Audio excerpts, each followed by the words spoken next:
Si les supernovas de type 1A naissent de l'explosion de naines blanches, bien d'autres, connues sous le nom de supernovas de type 2, nous signalent la mort spectaculaire d'étoiles beaucoup plus massives, peut-être 8 ou 10 fois plus que le Soleil.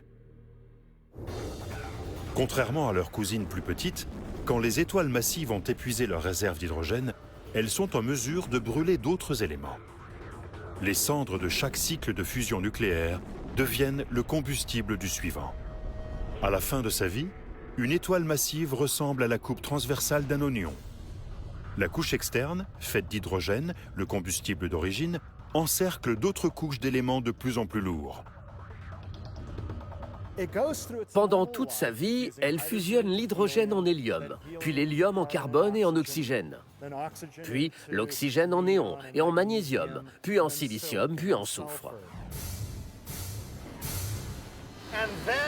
Puis en fer, l'étoile massive développe un noyau ferreux. Mais la fusion du fer en éléments plus lourds ne rend pas service à l'étoile. Elle ne conserve pas sa chaleur à l'intérieur. Parce que la fusion du fer nécessite de l'énergie. Elle absorbe de l'énergie au lieu d'en libérer. Ainsi, au lieu de fondre, le noyau ferreux se développe et finit par devenir instable. Quand sa masse atteint environ 1,5 fois celle du Soleil, il s'effondre. Et cet effondrement est violent. En une demi-seconde, un noyau de la taille de la Terre est comprimé jusqu'à ce qu'il ne fasse plus qu'environ 15 km de diamètre. L'espace d'un instant, il rebondit et se fracasse contre les couches externes de l'étoile, provoquant ainsi l'une des plus grosses explosions qu'ait connue l'univers depuis le Big Bang. L'effondrement du noyau ferreux fait exploser le reste de l'étoile. C'est un phénomène absolument incroyable. Selon les scientifiques, les supernovas offrent à l'univers bien plus qu'un feu d'artifice spectaculaire. En effet, elles sont aussi la source des éléments lourds qui constituent tout ce qui nous entoure. Tout le fer qui se trouve dans cette fonderie provient d'étoiles qui ont explosé. Sans exception, tout ce fer vient d'explosions stellaires.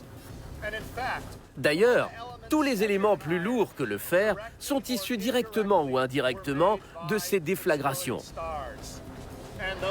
Ils ont été éjectés dans le cosmos par ces explosions gargantuesques. Après avoir été dispersés dans l'univers, ces matériaux stellaires ont formé la matière des planètes, des lunes, de nouvelles étoiles.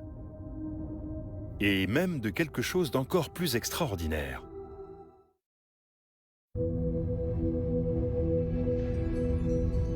Si vous pouviez remonter jusqu'à vos tout premiers ancêtres, vous trouveriez dans votre arbre généalogique une étoile qui a explosé.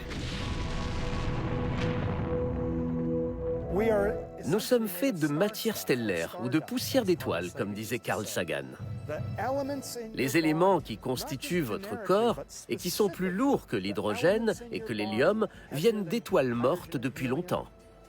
Et je parle d'éléments bien précis. Le calcium de vos os, l'oxygène que vous respirez, le fer dans vos globules rouges, le carbone dans la plupart de vos cellules.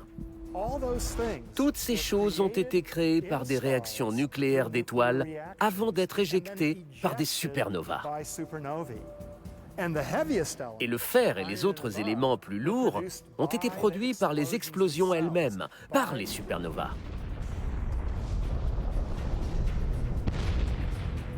Si l'explosion d'une supernova de type 2 dissémine des éléments lourds dans l'espace, le noyau de l'étoile, lui, reste intact. C'est la gravitation qui devra le détruire.